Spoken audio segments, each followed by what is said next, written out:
Alright, today we're going to talk about trigonometric functions of acute angles. Alright, so when you have an angle theta that's in standard position, okay, remember that the x-axis is your initial side, and then wherever you draw your terminal side, from the standard position to the terminal side is theta. And what you can do is, if you dropped an altitude, you end up with a right triangle. So what these trigonometry people figured out was that if you are trying to figure out a piece of a right triangle, trigonometry works. So the thing is, for sine, cosine, tangent, for any of these trigonometric functions, you have to be at an acute angle. In other words, you would never, ever, ever try to calculate trig from the 90-degree angle. You either have to stand here and do trig, or you have to stand here and do trig. You can never stand here and do trig. Never, never, never, never, never. You're always doing trig from one of the acute angles, one of the two acute angles in a right triangle. So everything changes depending on where you're standing. If I'm standing at A, then this side is opposite to me, to where I'm standing from this theta, and this would be adjacent, and of course this would be hypotenuse. Hypotenuse is always across from the 90-degree angle.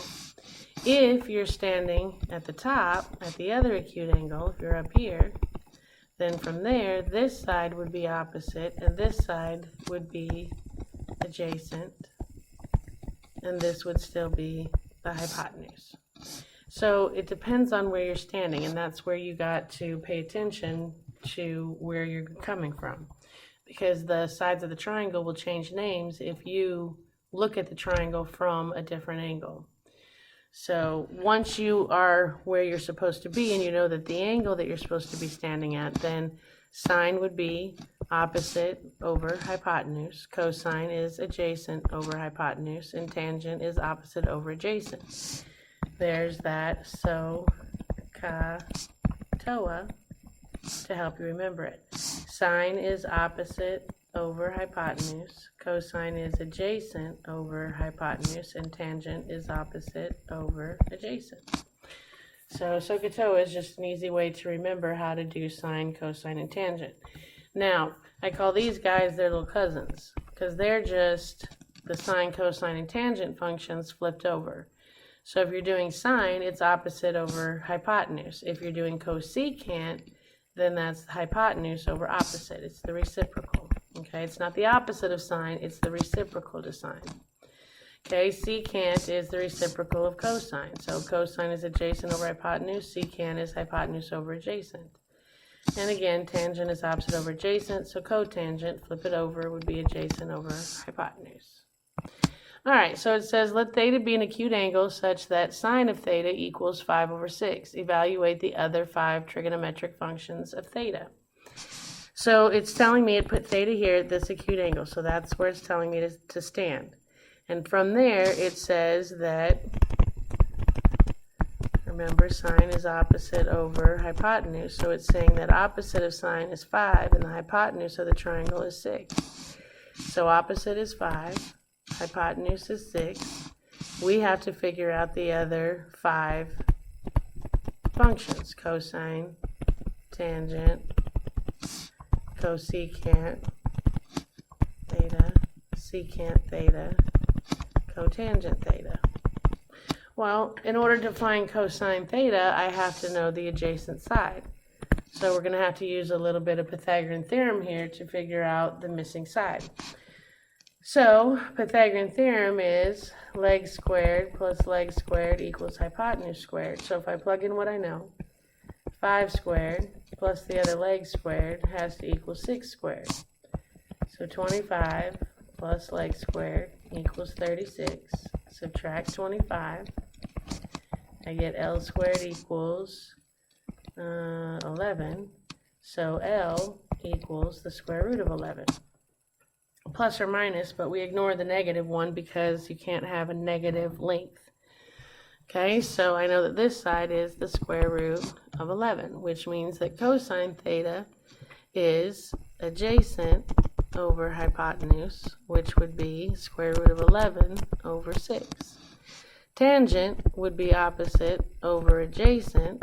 Opposite of me is 5. Adjacent to me is the square root of 11.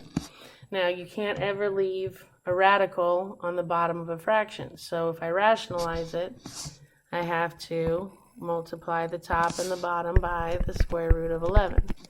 So now I get 5 square roots of 11 over 11. Now, to get the cosecant, secant, and cotangent, all you have to do is flip these guys over. So cosecant would be 6 over 5. Secant would be 6 over the square root of 11, but I'd have to rationalize, which means that's going to be 6 square roots of 11 over 11. And cotangent, I'm not going to flip this one because I'll have to rationalize again. I'm going to flip the original one, which would be the square root of 11 over 5. And we're done. Alright, so this one says find the values of all 6 trig functions of the angle theta. So that's where they're telling me to stand. And they've given me the adjacent and the hypotenuse. I'm going to have to find opposite. So leg squared plus leg squared equals hypotenuse squared. That's 64 plus leg squared equals 121. Leg squared, subtract 64. 121 minus 64 is 57. Square root, and the other leg is the square root of 57. So this is the square root of 57. So now if I do sine theta, opposite, square root of 57, over hypotenuse is 11.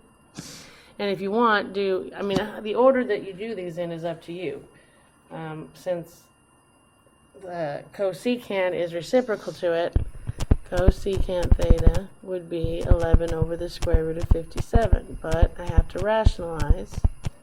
So that would give me 11 square roots of 57 over 57. Cosine theta is adjacent over hypotenuse, so that would be 8 over 11, which means secant theta would be 11 over 8. I don't have to rationalize anything.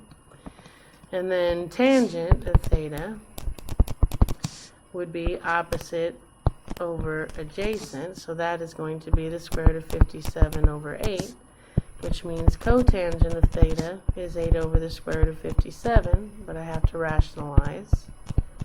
And cotangent is going to be 8 square roots of 57 over 57. Done.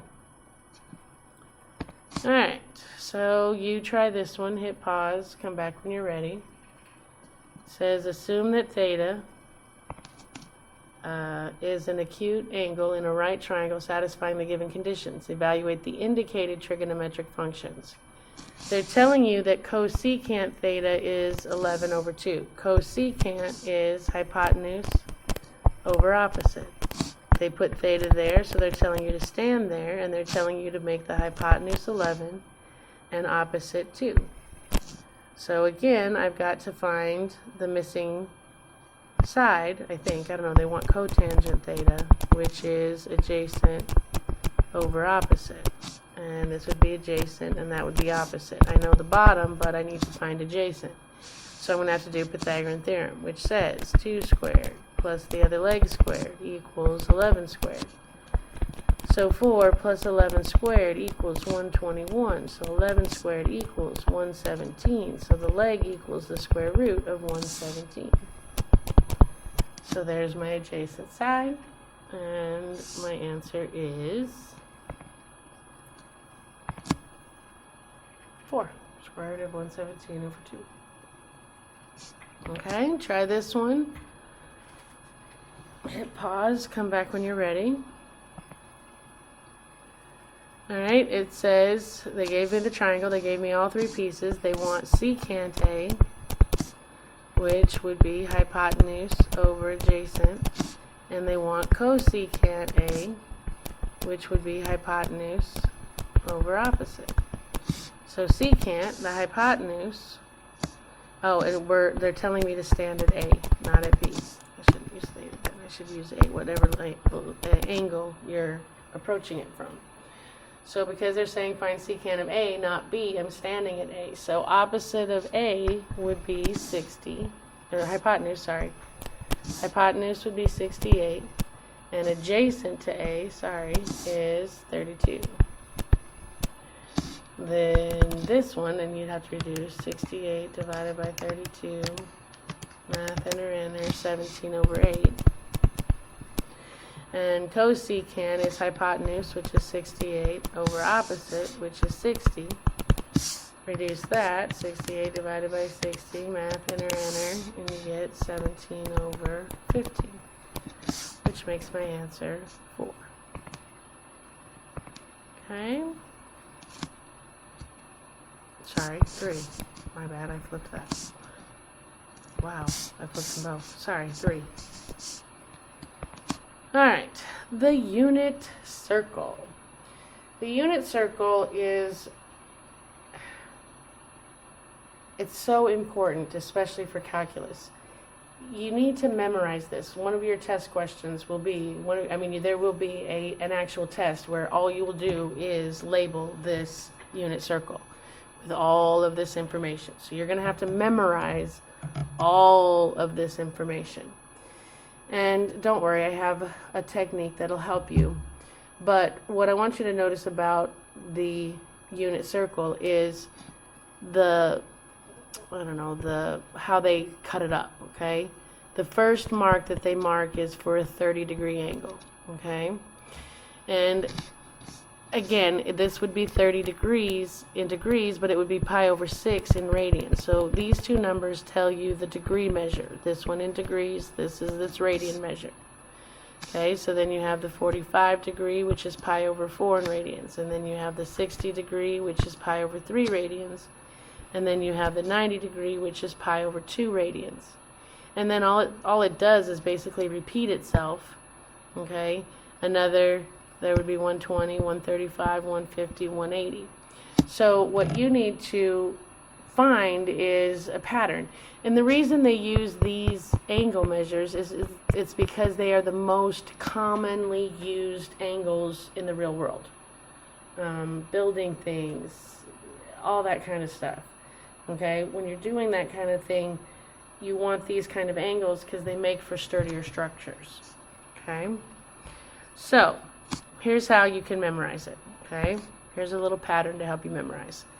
The first thing that I do is I label the axes, okay? This point would be, the whole thing about the unit circle is that the radius is 1 unit. That's why they call it a unit circle, okay?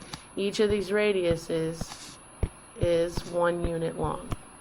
If you're in the unit circle. So the first thing I do is label the axes. That would be 1 out, 1 up, 1 left, and 1 down. Okay? The next thing I do is label the ordered pairs. The denominators are all 2, always. So the next thing I do is I put 2's on all the bottoms. Okay? Next, the outside pattern.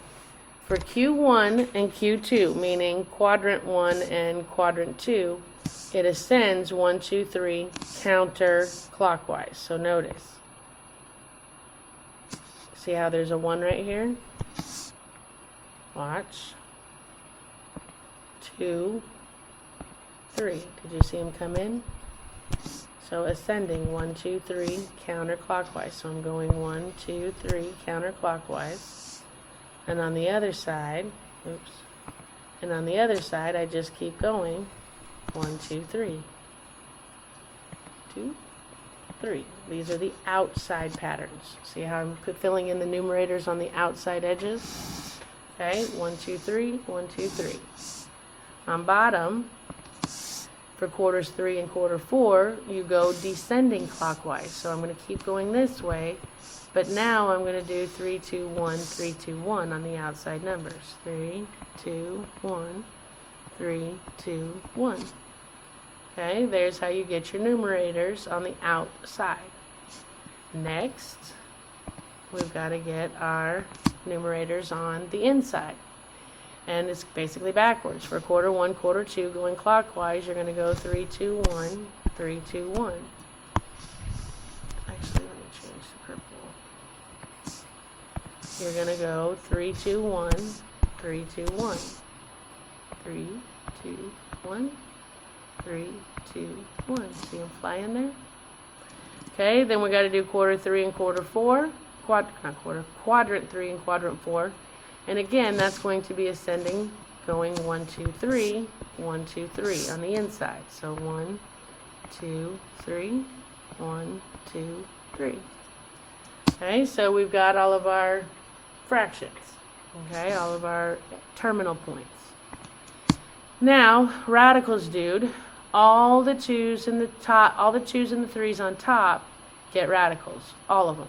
See how I gave that 3 a radical, both 2's a radical, that 3 a radical, that 3 got a radical, both 2's got a radical, 3 got a radical, 3 got a radical, the 2's, the 3, the 3, the 2's, the 3, all 2's and 3's on top get a radical. Okay, so next is your sines. In quadrant 1, your coordinates are all positive, positive, positive, positive, positive, positive. In quadrant 2, your x's are negative, your y's are positive. In quadrant 3, your x's are negative and your y's are negative. And in quadrant 4, your x's are positive, but your y's are negative. So see how I added in the signs. Alright, and then after that, we got to do the degrees. Okay, 30, 15, 15, 30. 30, 15, 15, 30. You just keep doing that. Okay, so 30, add 15 is 45, add 15 is 60, add 30 is 90. And I'm going to keep going, following that pattern. Add 30 is 120, add 15, add 15, add 30. One more time, 2 more times. Add 30, add 15, add 15, add 30. And one more time. Add 15, add 30, add 15, add 15, add 30. And we're all the way back around. So there's your degrees. The only thing missing now is our radians. And to get your radians, the denominators are going to ascend 3, 4, 6 for quadrants 1 and 2. So notice how I have 3 on top, 4 in the middle, 6 on bottom. Okay? I don't know why I put ascending. It's kind of actually descending. So your tops are 3s, your bottoms are 4s, and your middles are 4s, and your bottoms are 6s. And in quadrants 3 and 4, it's descending 6, 4, 3. So 6 on top, 4 in the middle, 3 on bottom. That should say descending. I don't like that now. Okay, so there's your bottom numbers for your radians. And then to get your numerators, for quadrant 1, they're all pi's. Pi, pi, pi. Yeah? For quarter 2, it's subtract 1 pi to the denominator. So I would have, where am I at? Quadrant 2. Oh, so I would have the bottom is 3. Take 1 away from 3, and that's going to be 2 pi. 4, take away 1 is 3 pi. 6, take away 1 is 5 pi. For quadrant 3, you're going to add 1 to the denominator. So the denominator is 6, so the top is going to be 7 pi. The bottom is 4, so the middle is going to be 5 pi. The bottom's 3, so the top is going to be 4 pi. And for quadrant 4, you just remember the saying, 5 days a week I go to 7 to 11. 5 days a week I go to 7 to 11. Okay, and then you've got to do what we call the quadrantal angles, and those are the angles at the axes. Okay, and those you go counterclockwise. Okay, so it's going to be 0. And then up top it's going to be pi over 2. Then around again is going to be pi. Well, it's 2 pi over 2, but that reduces down to pi. Then you're going to go again, and that's going to be 3 pi over 2. And then you're going to go again, and that's going to be 4 pi over 2, but that reduces down to 2 pi. If you will go through this PowerPoint and click through every step several times, you got a little time, but the sooner you memorize this, the easier life is going to be for you. If you've got it memorized, you don't always have to keep looking for it. Alright, so it says evaluating trigonometric functions of 60 degrees. The reason we're going to talk about the 60 degree, the 30 degree angle. There's two most common right triangles. One of them is a 45, 45, 90 triangle. The other one, I don't draw it very well, is a 30, 60, 90 triangle. And again, why are these so special? Because they're the most common right triangles in the world. Okay? So what you do is, what these guys figured out is, I don't care how small or how big you make these triangles. You learned in geometry that a similar triangle has sides that are in direct proportion to each other. So I don't care how big you make this or how small you make it, the ratio of the sides is always one is always the length between 60 and 90. Okay, 2 is always the length between 30 and 60, and square root of 3 is always the distance between 30 and 90. Always. I mean, this might be 10, but that would make this 20 and make this 10 square roots of 3, which reduces down to 1, 2, and the square root of 3. You see what I'm saying? It doesn't matter if you make this bigger or smaller, that ratio of sides is always going to be the same. And we'll talk about 45, 45, 90 in a minute. So if you can remember, okay, that, I don't know how you remember your 30, 60, 90. I always remember you kind of go 1, 2, square root of 3. Like 1, 2, buckle my shoe. 1, 2, square root of 3. But you got to be careful how you draw it. 1 has to be between the 60 and 90. 2 has to be between 30 and 60. And the square root of 3 has to be between 30 and 90. So if I wrote this the other way, or drew it differently, and I called this the 30, and this the 60, and this is the 90, again, between 60 and 90 has to be 1. Between 30 and 60 has to be 2. And between 30 and 90 has to be 1. I mean, 2. Wait. 90 and 60, 30 and 60, 30 and 90, the square root of 3. My bad, sorry. Between 30 and 90. Okay? And then you're just still doing opposite over hypotenuse, adjacent over hypotenuse, opposite over adjacent, you know, all the same thing. The reason, and I'm kind of cheating, I'm showing you this early because I think the more that I show it to you, then when it finally comes, you'll go, oh yeah, I've seen that a couple times. Here's what I want you to notice.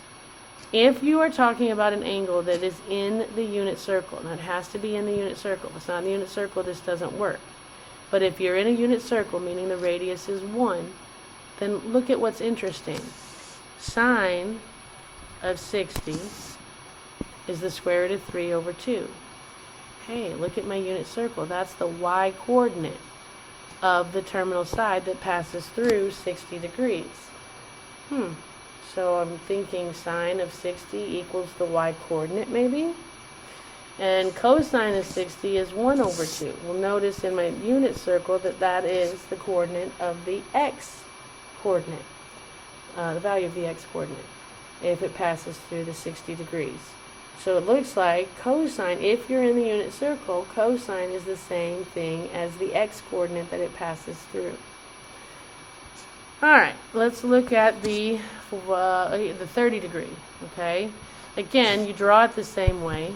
1 has to be between 60 and 90, 2 between 30 and 60, square root of 3 between 30 and 90. And again, you can do your opposite and hypotenuse, adjacent and hypotenuse, opposite and adjacent, so on and so forth, all the way through and get these numbers. But again, I want you to notice, here's my 30 degree angle in the unit circle. And notice that sine is y and cosine is x. Again, only if you're in the unit circle. And our 45, 45, 90. 45, 45, 90 is the easiest one to remember because the legs, the proportion of the sides. And again, you can make this big and make this 100 centimeters and 100 centimeters, but then this would be 100 square roots of 2. In other words, when you reduce it all down, I don't care how big or small you make this, the ratio of sides is always 1 to 1 square root of 2. Okay? So if you label a 45, 45, 90 triangle, always gets labeled the same. I don't care how big or small it is. Then, again, sine would be opposite over hypotenuse. But if you look at that for 45, there's your y coordinate, square root of 2 over 2 after you rationalize. And cosine is, after you rationalize, the square root of 2 over 2, which is the x coordinate. And then you get your rest of them just by reading the triangle. Oops. Okay? So there's our three most common angles: 30 degrees, 60 degrees, 45 degrees. Alright, so it says evaluate without using a calculator. Sine of pi over 3. Pi over 3 is 60 degrees. Okay, so they're asking me to find sine of 60. Well, what that means is I have to use a 30, 60, 90 triangle. And if I label it right, yes. So I'm at the 30 degrees because pi over 3 is 30 degrees. And sine would be opposite of the 30, which is 1, over the hypotenuse, which is 2. So it would be 1/2. Oh, we're doing 60 degrees, sorry. Alright. So sine, dude. Standing in the wrong spot. Sorry, pi over 3 is 60 degrees, so I'm standing here. So opposite would be square root of 3, and hypotenuse would be 2. Square root of 3 over 2, and there's the y coordinate. Yeah? Sorry, my bad. For the second one, we're standing at pi over 6, which is at 30 degrees. So now we're down here. And to find cotangent, so now we're standing at the 30. And cotangent is adjacent over opposite. Adjacent to me is the square root of 3. And opposite of me is 1. So cotangent would be the square root of 3. You can't see that in the ordered pair. And then tangent of pi over 4. To do tangent of pi over 4, I'm right here in the middle. And tangent, so we're at 45 degrees, which means I need my 45, 45, 90 triangle. Yeah? So I'm standing at a 45 degree angle. And tangent is opposite over adjacent, which would be 1 over 1, which is just 1. Okay? Alright, so you find this one. Hit pause, come back when you're ready.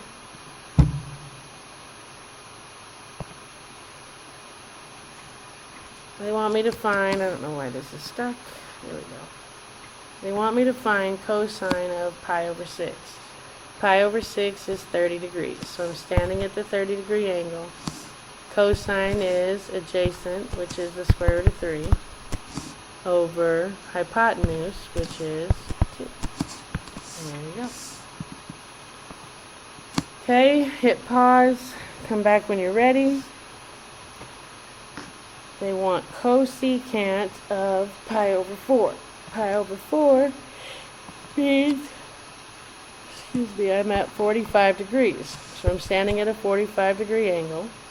And they want cosecant, and cosecant is hypotenuse, which would be the square root of 2, over opposite, which would be 1. So my answer would be the square root of 2. Alright, so how do you define the 6 trigonometric functions using the lengths of the sides of a right triangle? So,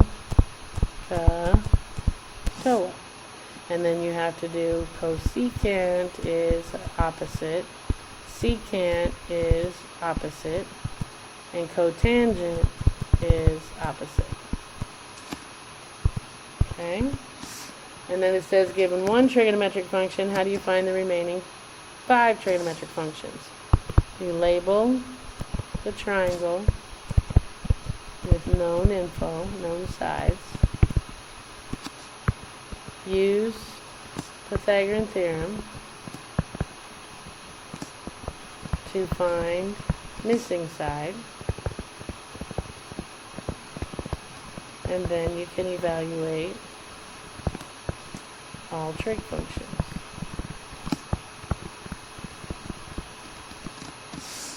Alright, so next we're doing this on a calculator. You have to make sure your mode is correct. They will change between degrees or radians. So if you hit the mode key right here, where's mode? Right here. hit mode, and then here's where you would switch it. If you want radians, make sure it's black. If you want degrees, arrow over and hit enter and choose degrees. Sine is pretty easy. You just hit the sine key, type in the angle, and hit enter. Cosine, tangent. Those are all very simple. You see these blue words on top, inverse sine, cosine, inverse cosine, inverse tan? It looks like this. We read that as inverse sine. That's not what we're doing, okay? That's not the keys we want to use. Excuse me. That's not the keys we want to use. You use those keys if you're trying to figure out what the angle is. You've got to remember that cosecant isn't inverse to sine, it's reciprocal to sine.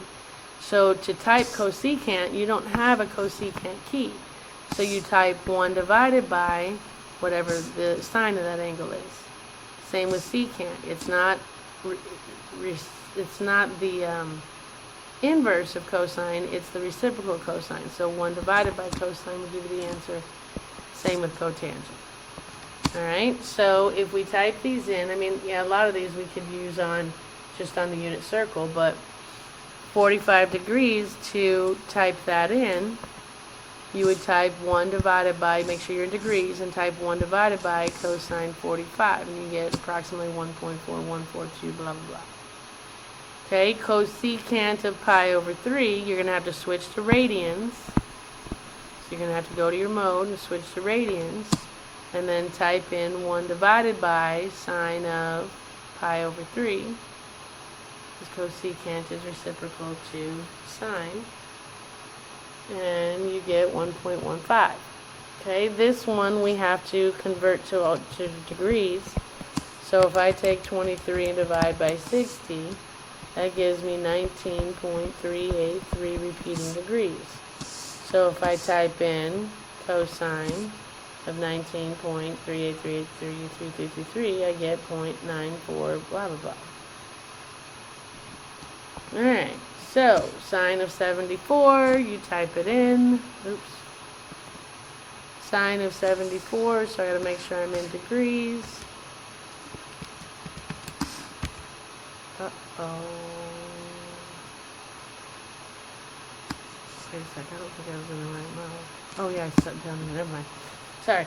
So I make myself in degrees and I type in sine 74. And I get 0.9613 if you round. And normally trig is rounded out to 4 places.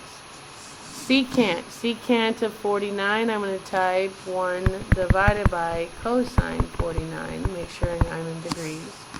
So 1 divided by cosine of 49 degrees is 1.524253.234. It wouldn't, yeah, that's going to bump it up to a 3. So it'd be 1.5243. Okay. And pi over 12, that's radians anytime you see pi. So you're going to have to switch your calculator back to radians and type in tan of pi, so second caret, divided by 12. And you get 0.2679 if I round. Cotangent of pi over 8, I'm going to type 1 divided by tan pi over 8. So if I type that in, I'm still in radians. 1 divided by tan of pi divided by 8. And I get approximately 2.4142. Okay? Alright, so you do this one, hit pause, come back when you're ready. And hopefully you got 2. Alright, divide by 60, you get 0.5. So that gives me 25.5 minutes. Divide by 60, you get 0.425, which adds on to the 68.425 degrees. So now they want cosecant to that, so I'm going to type 1 divided by sine of 68.425. Make sure that you go back into degrees. And that's the most frustrating part, is when you forget to do that. So I got 1 divided by sine 68.425 And I get approximately 1.07534167, 4 places. The 4 won't bump it up, and I get 1.0753. Alright, you try this one. Hit pause, come back when you're ready. Alright, this one should just be straightforward. Sine 46.2. And you get 0.72176. The 6 pumps it up to an 8. Alright, try this one. Hit pause. Come back when you're ready. I'm going to have to switch to radians because I see a pi. So back to mode. Switch to radians. Tangent.